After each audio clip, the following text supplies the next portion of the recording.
There's a Starfleet base on Draken 4. The Corvallans are mercenaries, and Worf grows his hair out. Hello, everybody, and welcome to the Seventh Rule with Sirach Lofton. Hello, hello. My name is Ryan T. Husk, and today we're doing a review of Star Trek The Next Generation, Season 6, Episode 14. We're kicking off the second half of Season 6 with the episode Face of the Enemy, story by Renee Echevarria, teleplay by Naren Shankar, directed by, we remember her, Gabrielle Beaumont. This was February 6th, 1993. Where were you? How you doing today, Sirach Lofton? Wonderful. Blessed. Thank you. February 6th feels like some kind of famous day or holiday, is it? It feels like it's a thing. It's like... No. February 6th, is it? 126. No, I don't think so. I just know Valentine's Day is coming up. What? Yeah, what is it?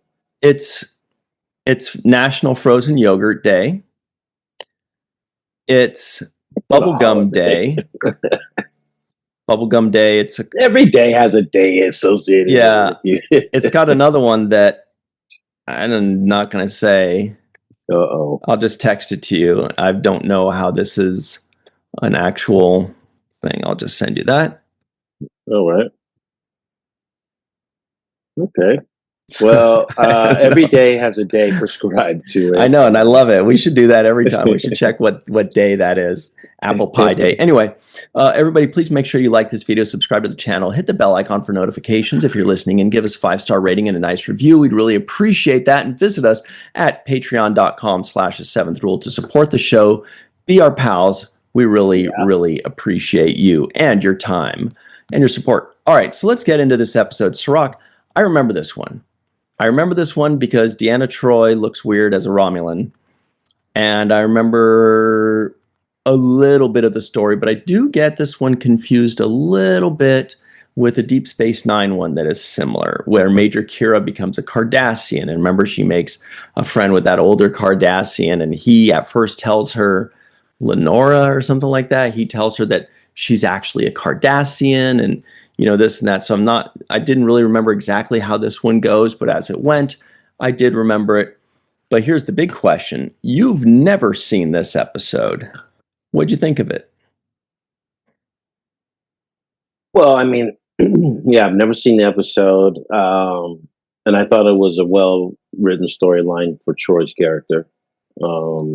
I enjoyed watching her performance in this because she rarely gets an opportunity to flex her acting muscles, and it's usually background stuff or one-liners in different episodes. So when she gets featured in a way that's not sexualized or for once, it's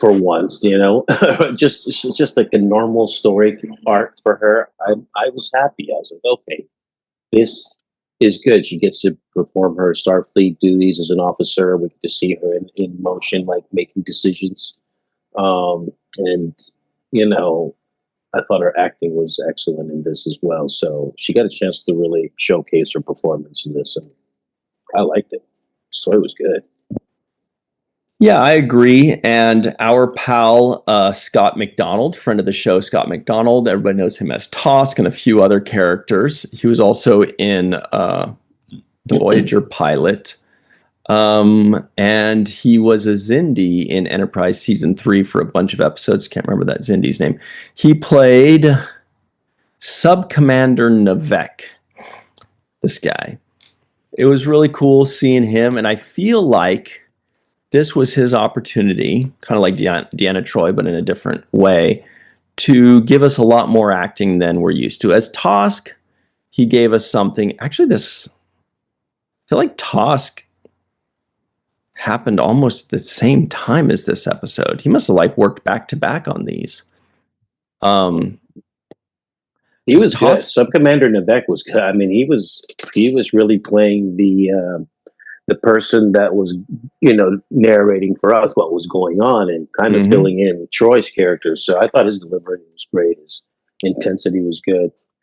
I don't know much about the Romulans, though, per se, because I don't have that much background. Are they How much like Vulcans are they? Like, what's Okay. the similarity there? Yeah, well, first of all, the episode Tosk on Deep Space Nine premiered January 31st. So that was 6 days before this one. So this guy Yeah, worked back to back, like on one two different week shows. Yeah, and the next week. That's pretty badass. That means he's impressing people. And then yeah. a couple years later, he was in the pilot for Voyager. And then a few years later, he was in Enterprise quite a bit. So Romulans and Vulcans. Basically, Vulcans, they're like cousin races that I think they split off back in the day. And Vulcans learned to suppress their emotions and control them. And Romulans did not do that. So Romulans are very different Okay. culturally. Genetically they're very similar, but they're very different culturally in that they have their emotions. They're very conniving.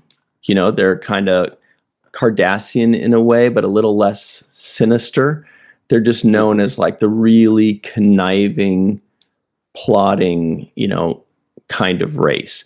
And they have big ass ships. Like the Romulan warbirds are like 3 times the size of the Enterprise. The Enterprise can fly through one.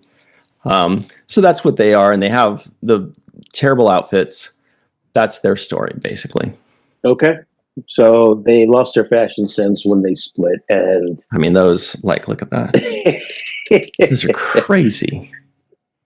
Yeah, it's good for when the ship gets hit and they have to fall because it serves as padding as well.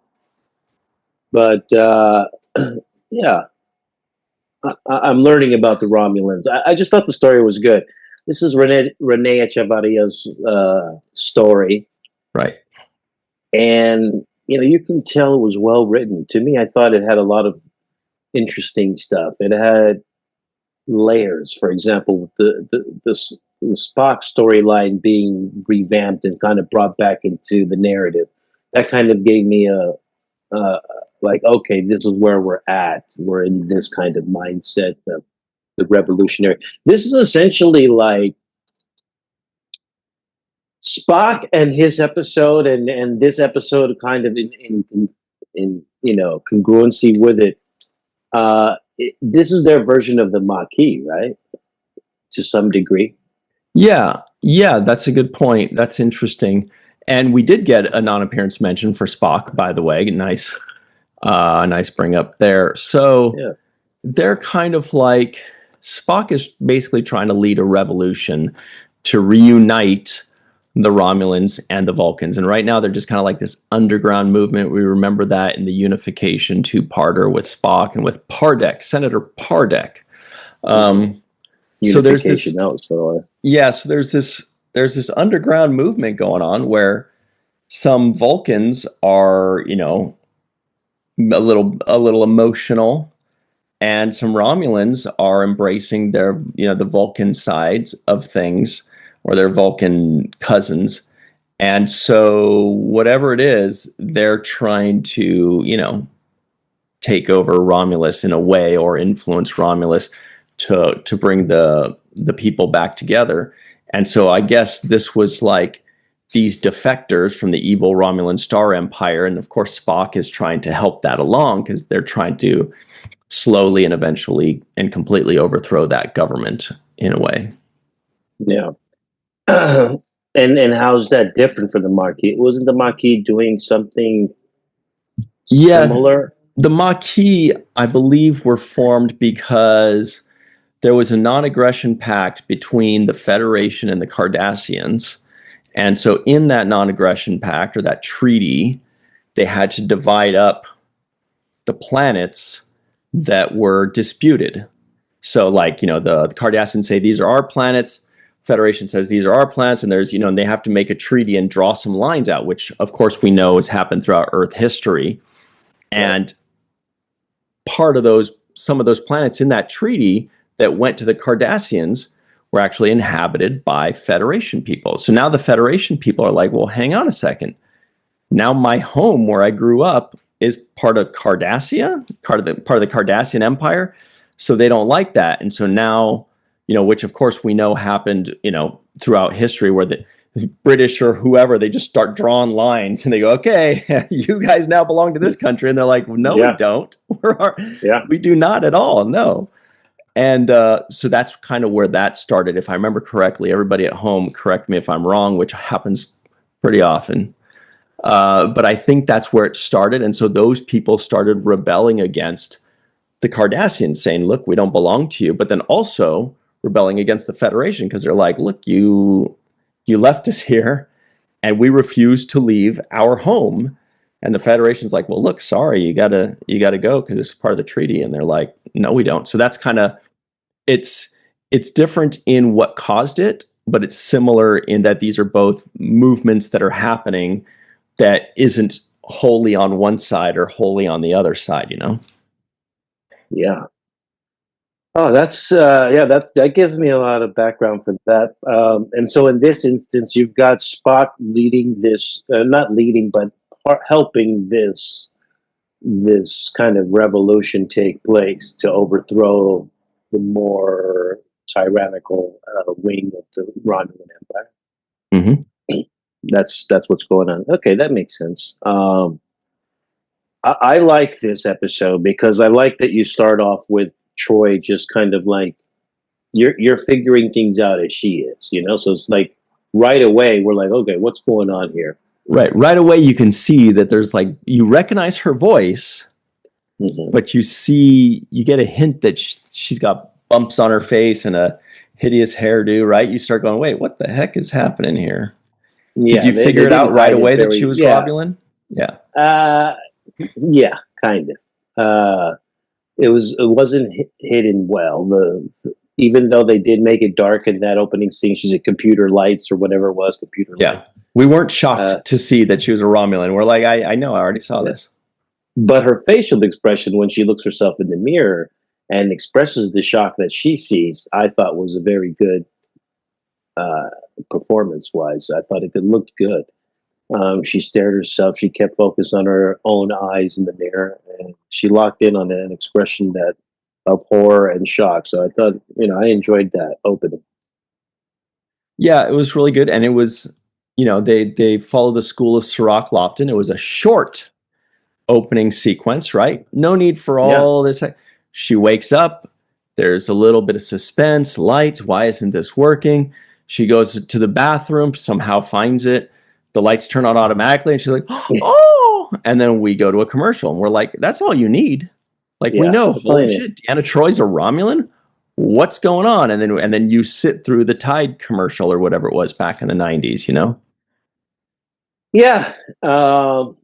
And the first instinct is like, oh God, she woke up and she doesn't remember. Like, I hope this is not going to go left, because they keep going left with her character in these kinds of situations. But I enjoyed that they made her a position of power and somebody who had authority. So that allowed her to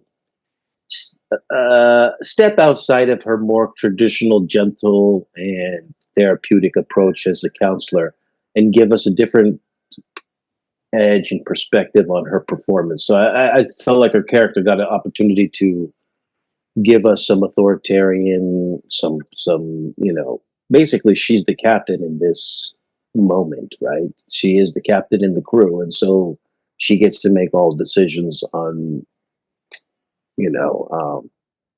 without anybody else's input. So all decisions she makes are final for herself, and that makes her puts her in a position or in a light of a captain. I felt, and I thought she handled it well in that circumstance. Yeah, and it was really, this was a really well-written episode because it was very touch and go there. It was like, yes, she was in charge, but barely, kind of in name only. Like if an admiral comes on the ship and Picard's like, okay, well, this is an admiral. If one comes on the Enterprise, I should say. And then if the admiral starts saying things that Picard does not agree with, we, the audience, knows at some point Picard might say, play that order, Mr. Worf. We are not going to do blah, blah, blah, blah, blah, And then the admiral, there's like this weird thing where it's like the admiral's in charge, but only as long as Picard agrees that he should be in charge. You know, if that admiral starts screwing up, Picard's gonna be like, nope, I don't think so. And so there was a lot of that there, and that's why Troi had to bring out the big guns when she's like, all right, guys, if you go against me, you and your families are going to deal with. I mean, she was trying to be a tyrant there, and it worked because they're like, I don't want to get my daughter and my uncle into this. It's kind of messed up. Yeah, and I also want to give a big shout out to the actor that played the Romulan captain in this command. What was Tereth. her name? Tereth? Yeah. Yeah. I thought Tereth was fantastic as well because she was basically providing like the back and forth element for Troy's character. And that back and forth was excellent between the two of them because she had a British accent, right? The I woman don't that played know. her. It was either I think, British or it was one of those things that's called like Mid-Atlantic, or I don't remember what those things are called, but it's kind of like, I couldn't tell. I'd have to listen to it again to try to place it. okay. I felt like it was There was something. And I will completely and wholeheartedly agree with you that her performance is very memorable. It was very good. If there's one thing I'm going to take away from this episode, it's going to be her performance, I think. I think like if I don't watch this for 20 years, I'll be like, "Oh yeah, that captain was really good." Or I think they're called commander. But she was amazing. And it's somebody where you're like, it's got to be hard to walk onto a show again and be like a day player or a guest star and act like you own this place. Act like, the one guy that played like the defector walking around in his brown PJs. That's one thing. That's cool. That's hard to do. But she has to come out there and say all this weird Romulan techno babble and act like she owns the set. And I think she killed it. I think she was awesome. Yeah, and because she was very smart in her delivery, in her curiosity, in the way she approached this like suspicious Tal Shiar officer, right? She was very suspicious of her. And I thought she played it almost to a T. It was perfect as far as performance. You could not get better as far as questioning, as far as, the push and pull of when to assert yourself and when to ease back a little bit and play the, I've been owned by an outranking officer. I thought she did that as good as any. Like the moment she stood up and she took control and she said, I'm not going to let anybody tell me what to do on my ship. And Troi says, keep me informed and walks away. She basically says, I'm done with this whole Troi calling shot stuff, Here's a little bit right here. Carolyn Seymour, I looked her up.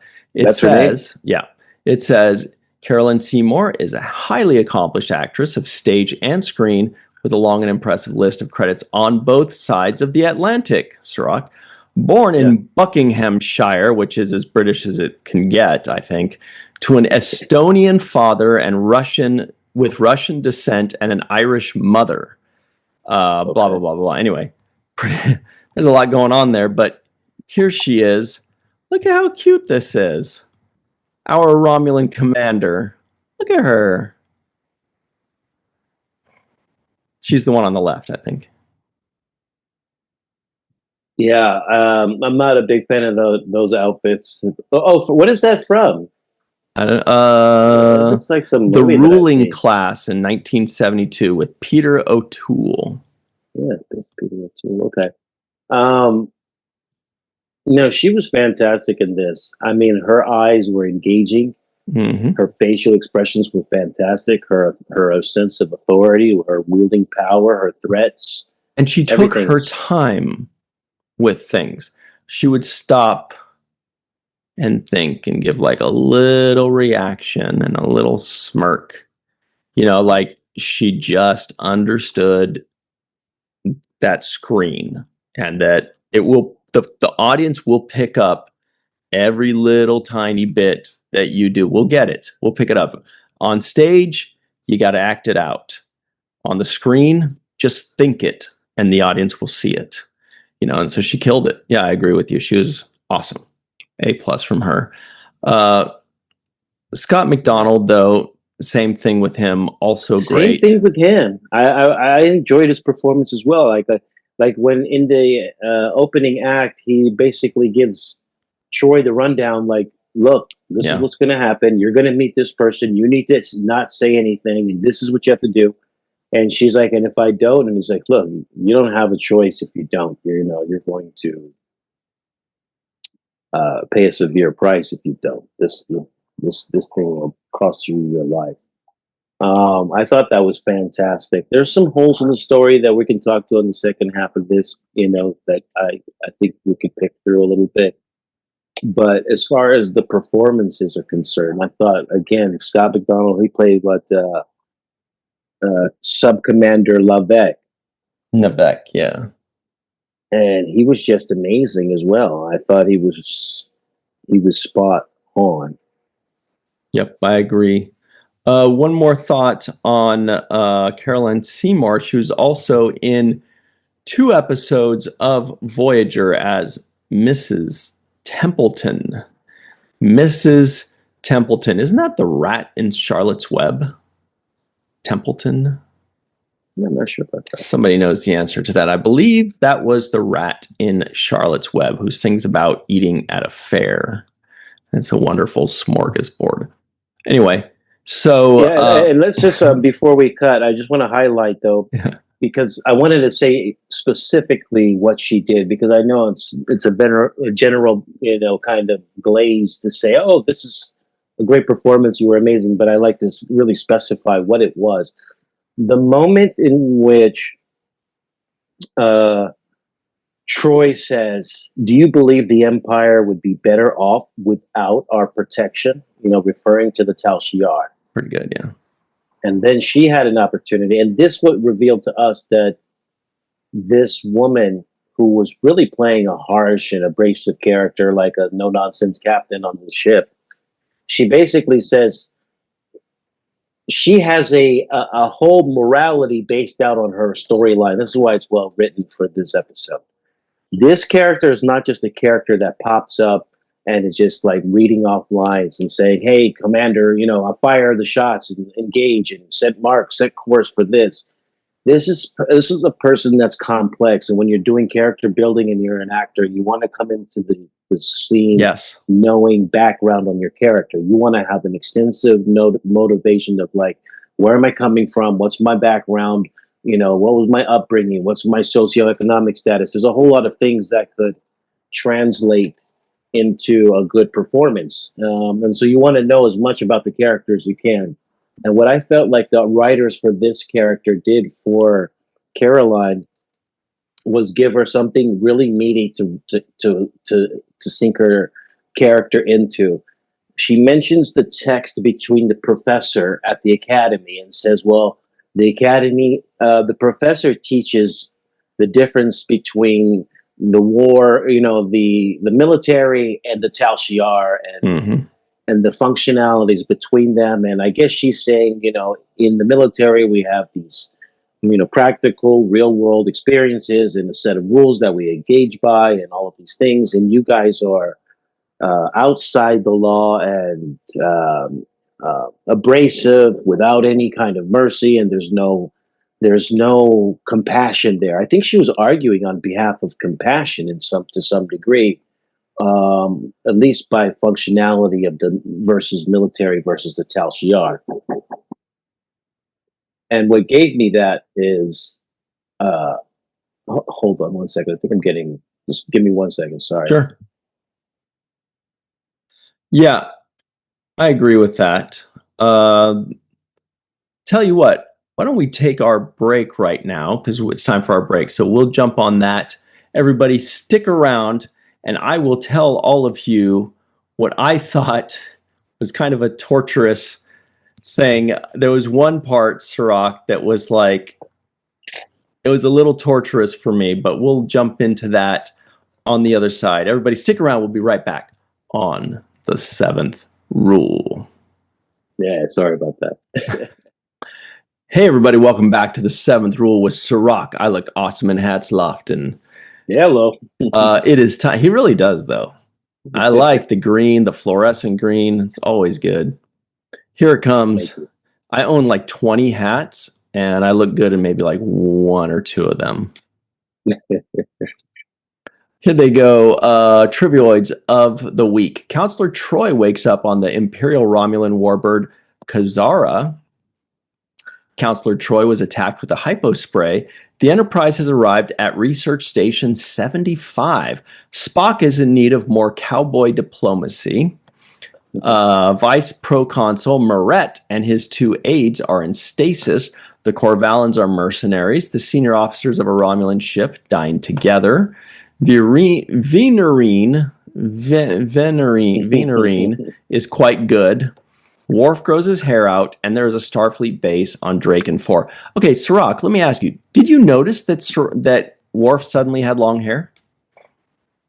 Not really. I didn't notice till you said it. He just, this episode, went from the bob Hmm. to the long hair ponytail that we know him to have in Deep Space Nine. It just, suddenly there it was. And when I saw it, I thought it happened at the end of season 6. And so when I saw it, I was like, whoa, wait a minute. Worf has long hair. And I was like, did it happen last week? Or so I kind of had to think back, but no, this is it. This is the first episode where Worf has his patented long hair. I guess 6 months happened between episode 13 and episode 14.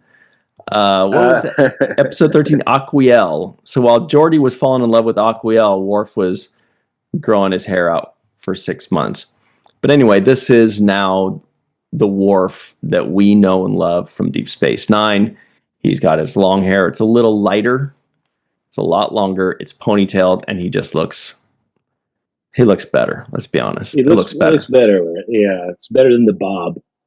Yeah, Because he had the bob before. Yeah. Yeah, I never really liked the bob. And in the first season, it was like it was high and tight, man. It looked pretty bad. I wonder what inspired this look, because when I think of the long hair ponytail look, I actually think of Conan the Barbarian. You remember Conan? Oh yeah, it was what's his name? Arnold Schwarzenegger, right? Yeah. Didn't he have the long ponytail in that one? Thought so. I don't remember. Could be wrong. I just remember his giant pecs. Well, yeah. So I guess Worf is getting comfortable and feeling his fashion sense, and says, "Hey, it's time for a new hairstyle." Yeah. Okay. So anyway, so that's Worf, and it just felt nice because it feels like we are now in the final stage of the next generation. There's Picard and Riker. There's no more like juggling doctors and juggling chief engineers of the first couple seasons. Wes is gone. Guinan is still in and out, but it feels like this is the final iteration. Riker has his beard. Worf has his long hair. Guinan's around. Barclay's around. This is like the final next generation that I know and love. It's kind of like once Deep Space Nine gets the Defiant and Sisko's goatee. It has, there's like a different feel. There's that final 3 or 4 seasons with all of that in place. And we go, okay, yeah, let's get some Dominion Wars on. So this is kind of where it feels like for me.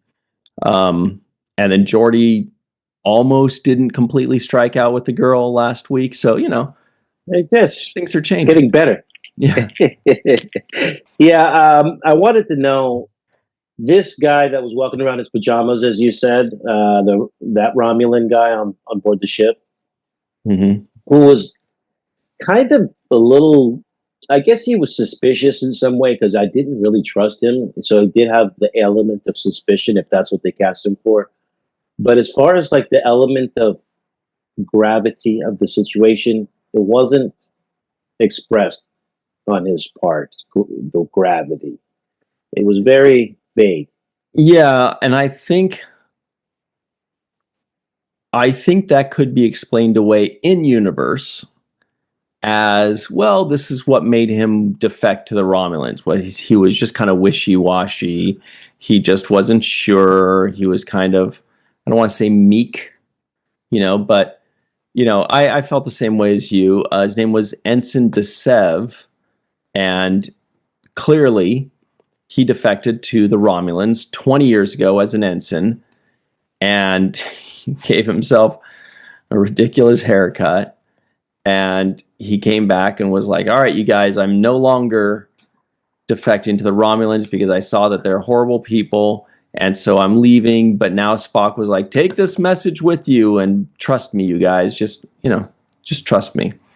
And they did eventually. Riker was pretty badass about it, though. He's like, yeah, that's what I wanted to say. Riker, man, I love this Riker. When the tough guy Riker, so that Picard doesn't have to be tough. Because first couple of seasons, Picard was the tough guy, But now they realize, no, the better fit is for Picard to be the philosopher, for Picard to be the diplomat, and for Riker to be like he's gruff, man. Yeah, yeah, he is. I liked when he says, find some civilian clothes. I can't stand looking at you in that uniform. The way he said it was like, it crushed him. So yeah, I did like Riker and this a lot. But this is what I didn't get right after that. So in that moment, Seth says, I have a message for the captain. I need to speak with the captain and tell him it's urgent, please. The next scene, they cut to him with the captain, and he's like, Commander. And he's like, actually, it's captain now. I'm like, you asked to speak to the captain. The guy walks in the door. Who else would it be but the guy? That's a good catch. That's a good. Now, because he remembers Picard as a commander, so that's why he called him commander. But then why would he call him the captain? Yeah, that's kind of a little messy there. Yeah. You see what I'm saying? Yeah. Not to mention, you are former Starfleet, so you should know the pips on somebody's collar. That should be pretty much a big signal right there. But it just seems weird. You ask for the captain. You tell Riker. You want to speak to the captain. He says, "I'll get the message to him." Then you're sitting there waiting for that said person to come, whoever that person got to. Here comes Picard, and you in his four captain's pips. In the captain's ready room. Yeah, I mean, what else? How could you not be the captain? Yeah. If the better written line would have been like, "Oh, you're a captain now," something like, I didn't expect to see you as captain. Yeah, or something like that. I didn't expect to see you as captain. Last time I saw you, you were commander, or something to that effect. Something like that. But to call him commander, knowing you're Starfleet, so you know the ranks. Not like you just deflected that long that your brain got mushed and you don't remember exactly how the pips go. So it just felt weird to me. I was like, why would they put that line there? He asked to speak to the captain. They cut to the next scene. He knows what he's talking to. No, that's a good point. Another thing that was kind of, I don't want to say I'm nitpicking, but it's always funny to me, was in that opening sequence with Troi looking in the mirror and gasping. Man, they gave it the long soap opera cut to commercial. She went, dun, dun, dun. Yeah, and I just felt so not quite embarrassed for her, but uncomfortable for her, because it's like we know how uncomfortable it is where they're like, okay, and so then Troi, she walks over here, she gasps, and then just hold it. And so you, as the actor, you're like, okay, and you go, and you hold it, and it feels very unnaturally long, how long you're holding it, and you're waiting for them to say cut, and they're not, and you're thinking, this guy, do I look ridiculous? Is this real? Like, should I change my expression, or do I just Yeah. hold it out? Like, this is totally unnatural, right? Yeah. Yeah.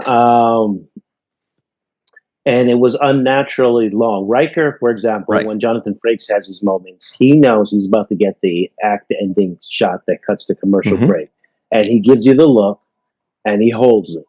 But he holds it because he knows I've got 3 seconds with that look, right? And that's it. But she had a good 10 seconds I with the look. Like, know, it was so. 3 It's almost seconds like is they're doable. punishing her. You're doing the last 3 seconds. 10 seconds is like, what are you, a robot? Like, are you frozen in time? Yeah, Like, because then a real person would gasp and go, and then like look around, like what's going on, like or touch your face or yeah, something, right? yeah, Like, it's like, to me, she could have stretched that moment out with a slow move to touch her face, right? Mhm. That would have extended that time where it's just like you're not frozen. So she could have been like, oh, and then moving slowly to touch her forehead or something with one of her hands. Mhm. That would have said, okay, at least she's changing something. But the whole, like, we're going to just keep panning in and closing in and panning and closing and panning and Yeah. panning and panning. It's like, oh, And this God. happens way too often in TV and in dramas and in soap operas, because a lot of it just seems like they just need it to be that long for the music. Dun dun dun. Yeah. Right? And then we're just like, we're staring and we're like, okay, we get it. This is getting weird, man. Can you just cut? Anyway, that's just a very minor thing, but I Yeah, I felt saw for it her too. there It because was I a was little like, too long. oh God, I know she must feel really weird about this right now. That was a Gabrielle Beaumont decision, and it just was it was a tad long, because I noticed the same thing too. It's hilarious. But I wanted to talk a little bit about evil Troy, because like when Troy turns on her wicked side and activates like the bossy bitch mode, And stops acting. Yeah. it becomes legendary.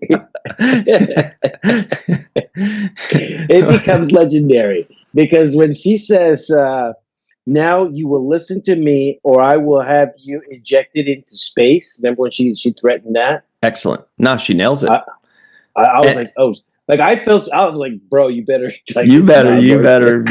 you better shut the up. I am not backing you up on this, man. Yeah, this is a you problem. That's Yeah. your problem, bro. Yeah, I'm my okay name is over here. Paul, and this is between Yeah, y'all. Okay, so I'm pushing buttons on this side. I didn't even hear yeah, that. totally. So, No, you're right. that's She's what so good.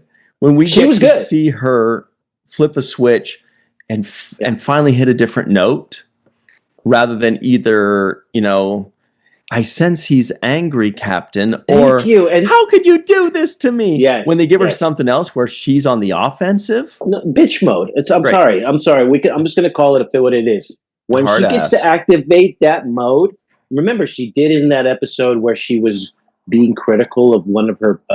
Remember when one of her patients was sitting there. Oh my God, that was And, so funny. And she's like, this isn't for you. When are you going to move on? Maybe you should stop crying to me all the time. It was so good. I was like, I love new Troy. This is great. so when she gets to activate that mode where she just turns into a boss and she doesn't give two what's about anybody's opinion, I love Shits. it. Yeah, exactly. You know what? Ding, ding, ding. Because the other time she says this to the Commander Tareth or whatever her name was, Caroline's character. She says, "Your cowardice does not befit a Romulan soldier," and And she cut her down. the Yeah, reaction from Carolyn was excellent too. She yes, it just, was. you could tell she was eating shit right there because she wanted to say something. She wanted to Yeah, do something. And she was just like, okay, that really pisses me off right now. She's thinking, how dare you? Who the fuck are you? I could take, but she just wears it on her face.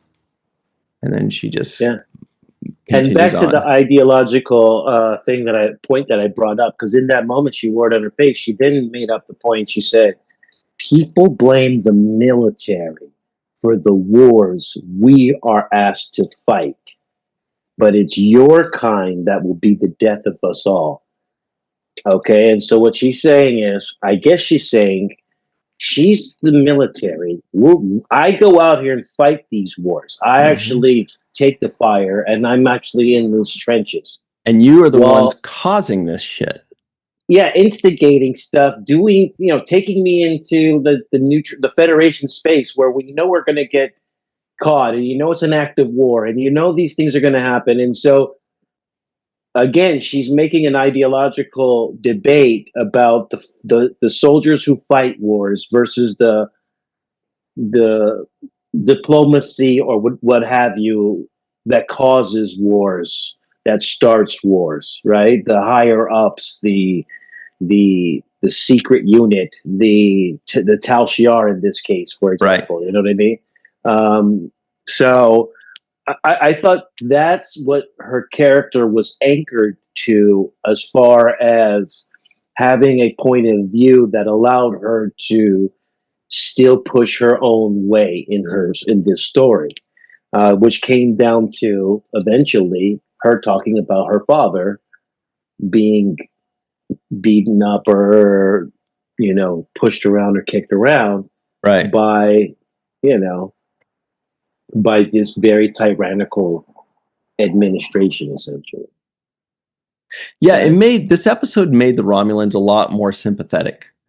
They were Yeah. like, it took them out of the one-dimensional bad guy kind of group and put them into, you know, they're just people trying to do their thing.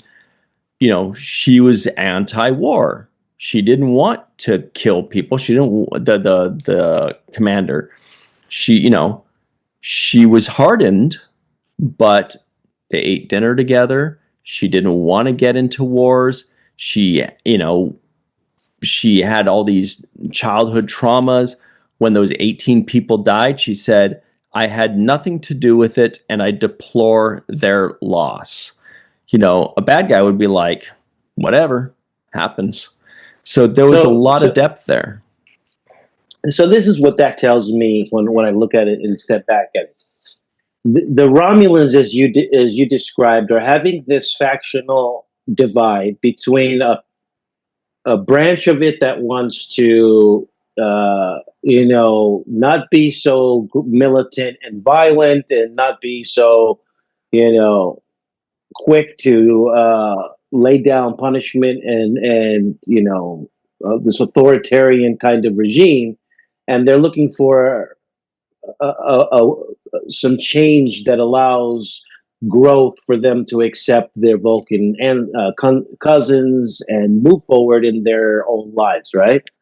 I think this captain or this Commander Tereth, who's played by Caroline Seymour, would be the perfect kind of recruit Yeah. for this covert mission that Spock is contributing to, because she seems to be the kind of mindset like, number one, I don't like wars, right? She's questioning the authoritarian regime because they did something to her father and were abusive to him, right? She Mm-hmm. said, "What about my old man? He was just he was my father. He was just an idealistic man who had ideals about the world, and they set him straight by correcting his mind, however they punished him." And then Troy's response in her cold form was, "I don't need your devotion, just your obedience." There it You know, is. and so she's reflecting. Troy is actually in her imitation is embodying the very kind of Romulan person that they are trying to extract from government, was this cold, calculated, I don't need your devotion, just your obedience type of person, right? So she's actually embodying that, while the person that is most like the resistance is this Commander Tareth character played by Caroline Seymour, who basically said, "Look, I don't care if it's 18 people or 8,000 people. I don't want nobody to die Yeah, on I don't want my their blood on my hands. Don't yeah." don't put that on me. Don't fire the ship, the weapons of my ship to kill 18 innocent lives just on a hunch, on you didn't believe them. Like, she definitely had a conscience, and it shows us that Romulans and humans are more alike than we know, that kind of moral. But it's great. That's what makes these characters so great. And it makes all of the characters, all the Romulans were likable in this case. However, it is time for the home run of today's episode. The home run for me goes to Marina Sirtis. When she activates full bitch mode, she is unstoppable. She jumps out of the screen to me. There was a moment when she's challenged and she's like, "What gives you the right to order my crew around?" And she points at her collar and she says, "This gives me the right." Yeah. And I was like, "Uh-oh, somebody got Marina pissed off." Yeah, you don't want to do that. You don't want to do it. So yeah, I'm gonna just say, because I don't get too many opportunities to say this, but I thought she gave a fantastic performance and I enjoyed it. So I'm gonna give it to Marina Sirtis. All right, I'm almost there with you. However, I'm going to give it to Carolyn Seymour. Also, Scott McDonald was great. I mean, there was a lot of really good performances here. Carolyn Seymour wins it for me. I was very proud on a personal level of Scott McDonald because he got more, it felt like, when he played Tosk just the week prior. And there's a funny story about that, how I think they brought him on to play Tosk, and then he was having problems with all the makeup and like the 5 hours of makeup. And so they're like, okay, if we have you back, we won't have you do so much makeup in the future. They bring him back as a Romulan. Then they brought him back as a Xindi, and he just stuck with this stuff forever. But anyway, Carolyn Seymour, for me, amazing actress, unbelievable, gets the home run of the day. Here are some other people that are great at acting like our pals. And their names are Dr. Anne-Marie Siegel, Eve England out in Wales, Yvette Blackman, Tom T.J. Jackson Bay out in Missouri, Titus Moeller, Dr. Mohammed Noor, Anil O. Palat, Joe Balsarati, Mike Gu, Dr. Stephanie Baker, Carrie Schwent, Faith Howell, the Matt Boardman, Chris McGee, Jake Barrett, Henry Unger, Allison Leach Hyde, Julie Manasfi, Jed Thompson, Dr. Susan V. Gruner, Glenn Iverson, Dave Gregory, Chris Sternett, Greg K. Wickstrom, Cassandra G., Chuck A., Chris Garris, and of course, Jason M. Oken, Sub-Commander Jason M. Oken. All right, everybody, stick around. We've got the free-for-all up next, and we will be right back on The Seventh Rule. I like Jason's sweatshirt. Oh, chain. Hello, everybody. Welcome back to The Seventh Rule with Sir Rock Lofton. This is the free-for-all with Melissa Longo. I can never remember. Is that Weezer or Wonder Woman? Wonder Woman. Okay. Yeah. The Weezer has a very similar logo. Jason M. Oken is also here. Hi, everybody. Chris Garris has a cool isolineo chip on his chest. Hello, everyone. Wears it with pride. Faith Howell is on the bridge of the Enterprise D. Chuck A is the TNG fanatic. He's got Picard's head on his chest. Carrie Schwent is out in Wrigley Field again, if you can believe that. Chris McGee is the Dark Lord, and the Matt Boardman is here. Ran out of things. Sorry. He's here. Sirach Lofton. Jake Sisto guesses the IMDb score. I will probably say this was around a 7.8. Interesting. Does anybody else have any guesses that doesn't already know? I'm going to say 7.4. 7.2. Definitely 7.6. a 10. Definitely. 7.9. Oh, you said 9? 7.9. Not 9. 7.9? Oh, okay. And a 10. All right. I think all bets are in. And that sound you did not hear means somebody hit it right on the head. Sirach was close, but Jason M. Oken nailed it with a 7.9. Everybody. Ding, Amazing. ding, ding, ding. Also, non-appearance mentions. We got Spock. Anybody else? Mm-mm. No. Okay. Also, some kind of or some sort of. I wrote one down. Where was it? It was. I can't find it, but it was there. Chris McGee, can you tell us? We had at least one. It was Picard. Indeed, he did say one of them. I caught two total. Yeah. The first one was Picard asking DeSeve about the remains of the freighter. Said, could they have had some sort of malfunction? And then later, DeSeve mentions, well, it might show through the cloak as a magnetic disturbance of some kind. Mm-hmm. Very good. All right. Melissa Longo, will you please get us started off on the right track by telling us what you thought of this episode right after I show you? Look how close the Weezer logo is to Wonder Woman. It always confuses me. It's very close. Yeah. Oh. Yeah. Okay. It's What do you think of very this one? close. That's very close. Sorry. I enjoyed this episode for several reasons. One, finally, Troi gets an episode where she can stretch her legs. Marina can do other things rather than be the victim of some skeevoid.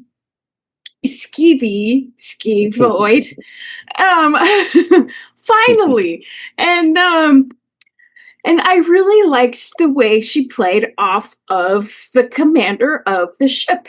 I thought they did really well together. They worked really well. And I actually thought this might be a two-parter. It felt like it could have been a two-parter. Because I felt like the commander almost had some sympathetic tendencies to the dissonance movement, in my opinion, with the way that she was coming up against the Tal Shiar so vehemently. I thought maybe that she could have been, in the underground as well, but didn't know. Yeah, I was just expecting the other shoe to drop, I think, in this episode. And it would have been really cool if there was some kind of, some kind of trickery or treachery. The thing that was missing for me in this episode was that everyone was exactly who they said they were. there was no, with Romulans, you expect some sneakiness, some behind the back kind of maneuvering. And I'm forgetting all of my words today. And but yeah, I was expecting some kind of gotcha. Some kind of gotcha, but not really. Everyone pretty much was who they said they were. But on the whole, I did enjoy this episode. And there were some questions that I had that I wanted to ask for things left unsaid, and I can't remember them right this second. So at least things left unsaid isn't happening right this second, so I can try and remember what they were. So stay tuned for things left unsaid. Very nice. The Romulans were who we thought they were. Right, Sirach? That's a little, was that Dennis Green, I think? Anyway, when he was with the Cardinals. I think so, maybe. Yeah, maybe. They are who we thought. Either that or Herm Edwards. No, I think it's Dennis Green. Dennis Green with the Cardinals. I think maybe talking about the Bears. Anyway, whatever. Live chat or people in the comments below, Bears. let us know who we're talking about and what we're talking about. Jason M. Oken, you probably are just like, can we just talk about Star Trek? So why don't you? What do you think of this one? Well, I've always liked this, this episode. Anytime we get a lot of Romulans, it's basically, at least on Next Gen, it's shoulder pads and wigs. we get a lot of that. But, Other than that, I mean, just looking at the way the show was structured and the way it was written, I think when Marina probably opened that script, she was thrilled. As Melissa said, it's certainly something different that she's gotten to do, and I think this is the best episode they've given her throughout the 7 years. No question about it. There are layers here that she was given that she could play.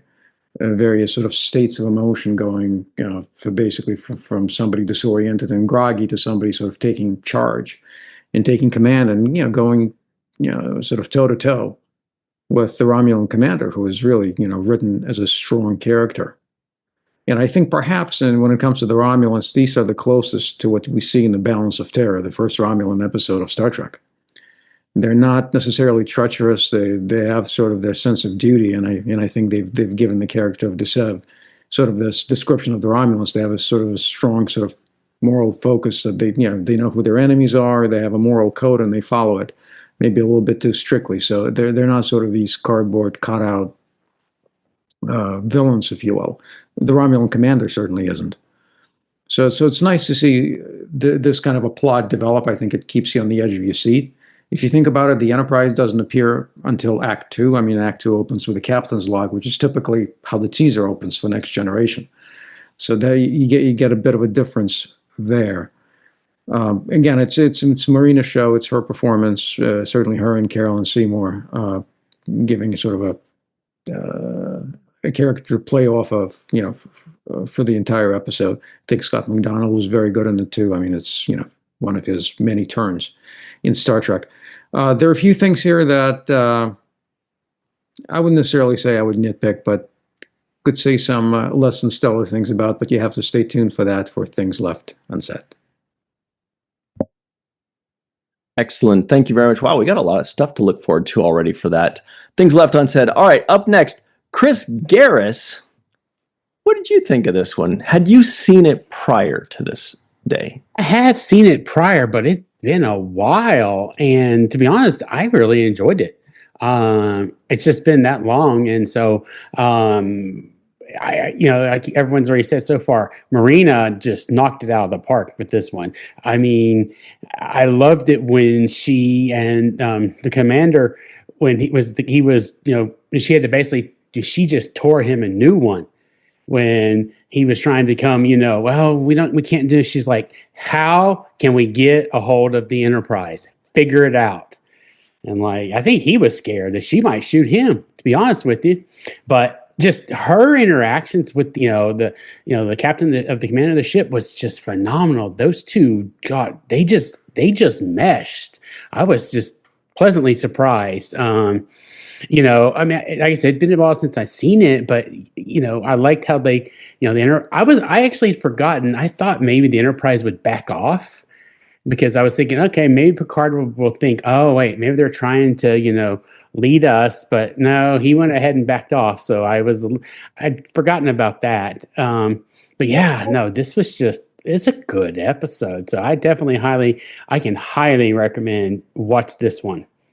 Oh, and also I like you're talking about trickery. I don't know if you could, I'm pretty sure, I feel like the commander was doing this on purpose. And maybe we can figure it out later. But when they were having at the meal and she's talking about naming out the Romulan foods and stuff like that, she was sitting there trying to get her to, to have a misstep. Yep, totally. And I was like, oh, okay, she's getting there. And like when she tells her, how do you like this? And she's like, get something else. Yeah, I don't really care for that. Or, so I'm not gonna lie, Deanna Troi, she held her own with that Romulan captain.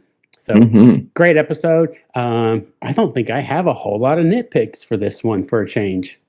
You'll think of something. But I'll think of something. But still, y'all need to come and watch Things Left Unsaid and become a Patreon member.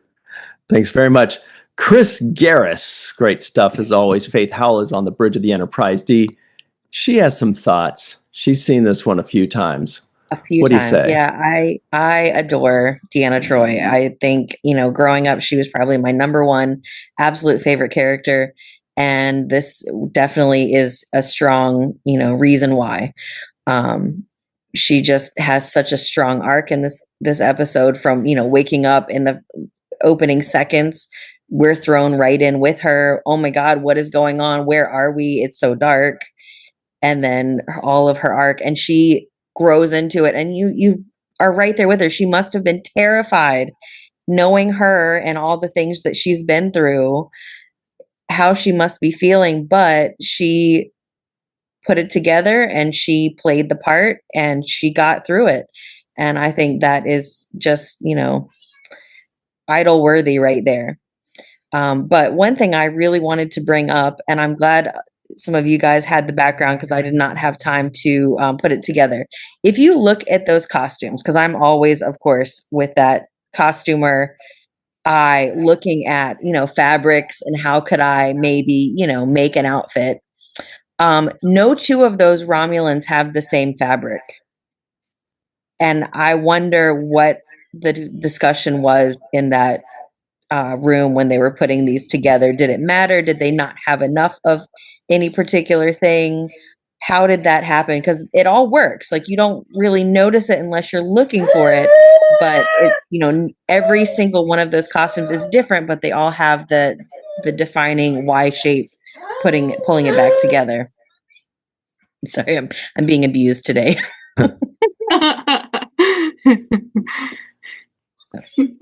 Yeah. I feel like it had to do with rank and division or something like that. Was that everything, Faith? Did you have more? That's it. Yep. All right. Great stuff. Thank you very much. That Y shape was very 90s. Chuck A, aka TNG Fanatic. What do you think of this one? I've always liked this episode. Marina, it's probably Marina's best episode. She had a lot of good scenes with Carolyn Seymour, the commander, Romulan commander. Good scenes with Novak. She really put words to how she felt. She didn't let anybody push her around. It was a very well written episode for Troi. Scott McDonald and Carolyn Seymour were just excellent in this episode. Of course, Scott McDonald goes on to play Tosk in DS9. Would have loved to hear an O'Brien, but that wouldn't have been appropriate, I guess. The episode, it took, I was reading online there quite a bit. It took a few years for people to warm up to this episode. For some reason, they didn't think it had enough substance to the episode. But to make up for it, with the Romulans, when you have the Romulans, you always have the treachery, the deceit, and how Troi dealt with that was a prime factor. The Enterprise, as was mentioned, comes in later in the episode. I love all the Spock callbacks. That was really good. Anyway, it was just a really good episode. I really enjoy watching it every time I get a chance to see it. Yeah, great stuff. You've probably seen it like 36 times, Chuck, and it gets better every time. Probably. Thanks very much, Chuck A, aka TNG Fanatic. Carrie Schwent out in Wrigley Field. What's up, Carrie? What did you think of this one? Did you love it? Yes, I very much do. And I'm actually in Wrigley Field North, otherwise known as Milwaukee Brewers American Family Field. I use air quotes because it's. I just prefer the name Miller Park a little bit. I feel like it sounds a little bit better. But postseason baseball, y'all. Here we go. Be prepared for a few baseball metaphors as I go along, because it's just going to happen. But I love this episode. I think it's fantastic. It's apparently Marina's favorite episode, and I can see why. Because she not only hits a home run, she hits a damn grand slam. She handles everything thrown her way like a champ, even though she got no kind of scouting report whatsoever on it. I would like to think that if Navarre had asked her, she probably would have said yes. If he had laid out the situation for her, I'd like to think she would have said yes. Sure, let's do it. But she is great. The scenes with Carol and Seymour are just fantastic, absolutely fantastic. And yeah, and she's played. Carolyn Seymour has been a Romulan on TNG before. She was in the season 2 episode Contagion, in a bit of a smaller role. I like Carolyn in this episode like 10 times better. She is just absolutely. I keep saying fantastic, but she's great. I can see why she did a lot of voice acting later in her career. She just has just a fantastic voice. You guys know me. I love my funny voices. Chuck beat me to the Tosk shout out when I was looking up Scott McDonald. I kept thinking, I know that voice. And as soon as I saw Tosk, I'm like, oh yeah. Very, very cool. One other guest star that nobody has pointed out yet is Worf's brand spanking new detail. He has been to Mott and gotten his extension. It looks fantastic. He either got extensions or he used whatever tool Beverly used to regrow Deanna's hair after she gets deromulanified. Because suddenly, Marina's got her awesome curly hair back. So I think Beverly's got some sort of secret hair growing wand. So she either used that on Worf, or Worf went to Mott and said, "Okay, can I have some extensions until the hair grows back out on its own?" Which it apparently was a request by Michael Dorn. He didn't want to look like a Klingon that was always fresh from the beauty salon with the cute little bob that he used to have. I've got a thought or two about Desev, but I'll save that for things left unsaid. But as far as the poetry for the episode goes, it could come from no one other than Deanna. So I'll finish with that. What a strange situation I am now in. Some Romulans are seeking defection. My face has been altered. I do not dare falter. Have to get them to Starfleet's protection.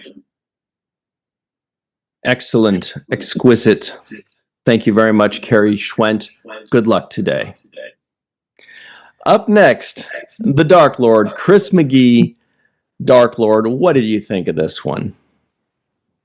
Well, first, I echo everyone else's sentiment. It's about damn time that Marina Sirtis gets an episode where her character isn't just stating the obvious with Captain I Sense, or worse, a victim to some alien's creepy fantasies.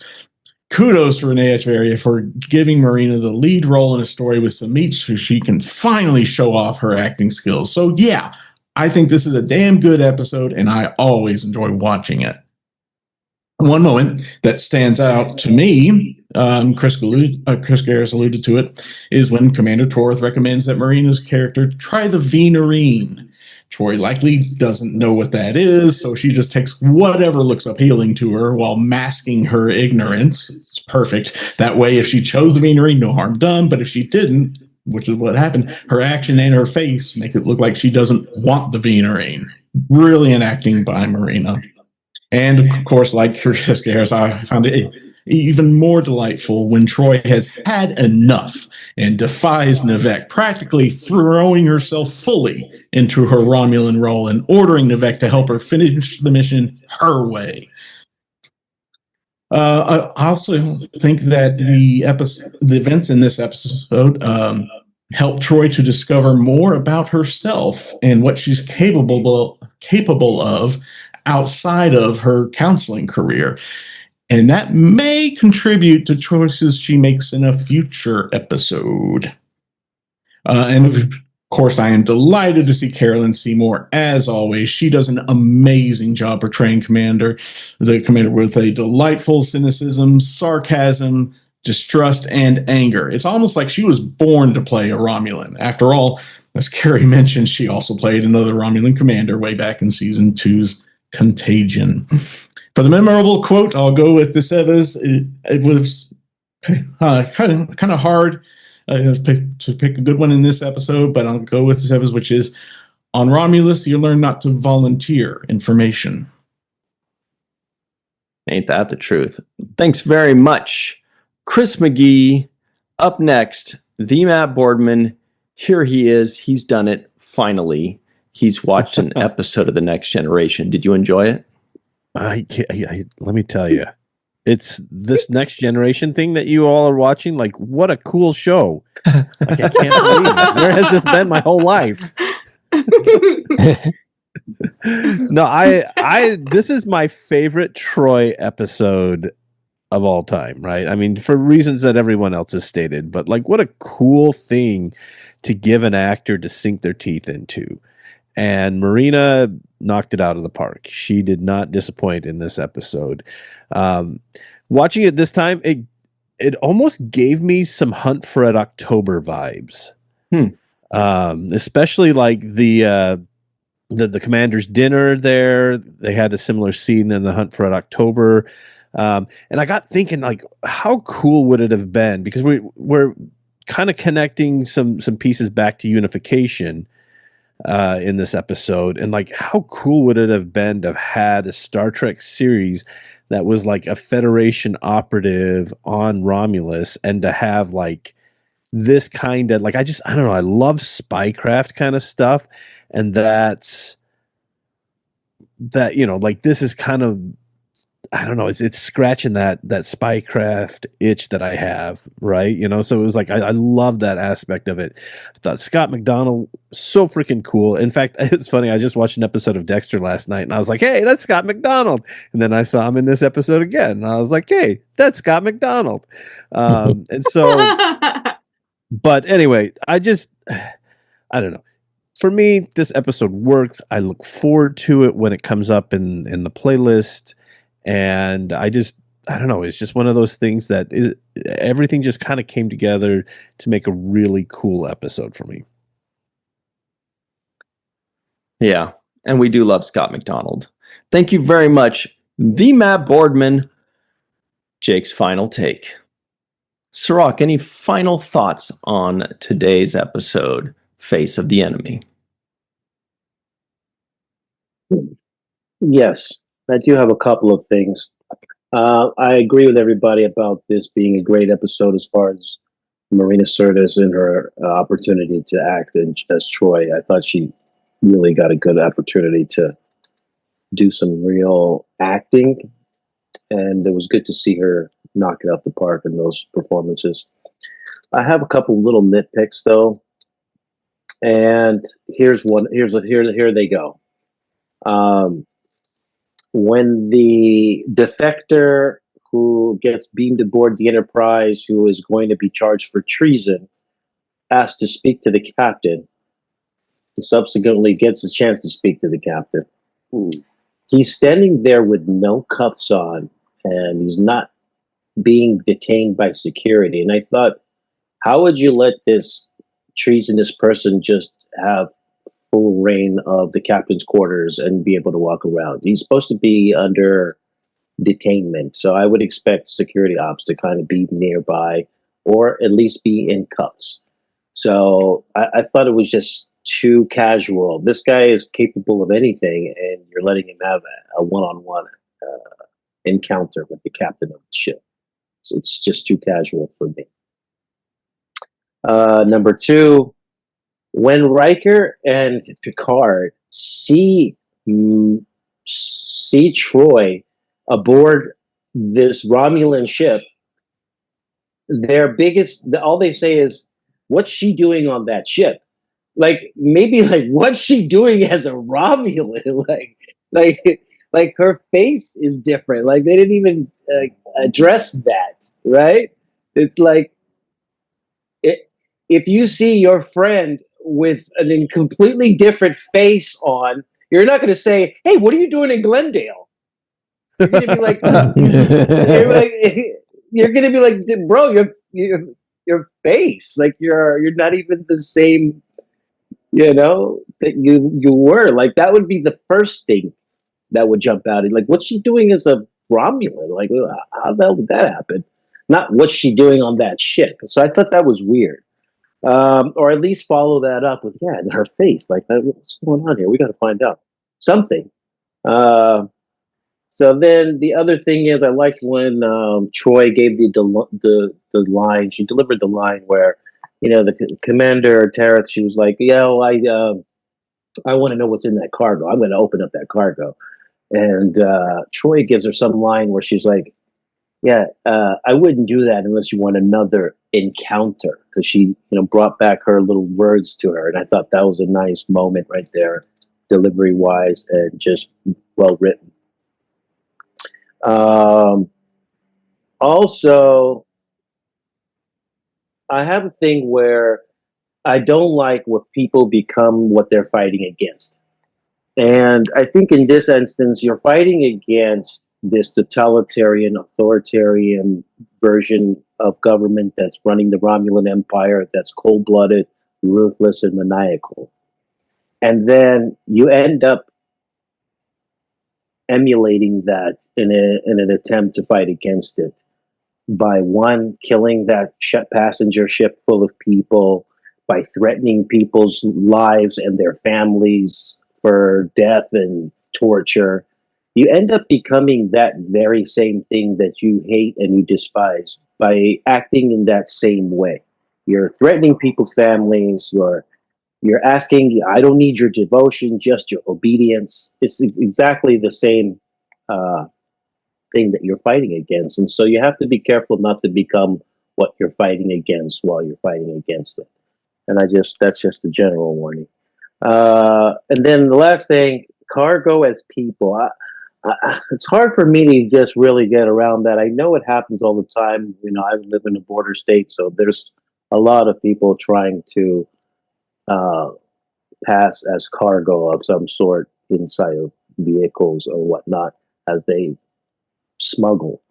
But I would imagine that would change when technology advances to the level it does.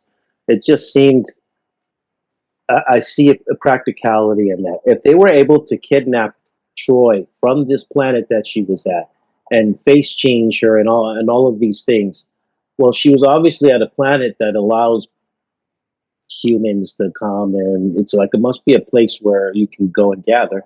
If you can get that far, you should also be able to just escape to that planet with those people and then escape from there. So I find little things in that where I'm like, I just need more convincing of why it's necessary to put people into this homeostasis place and put them in cargo.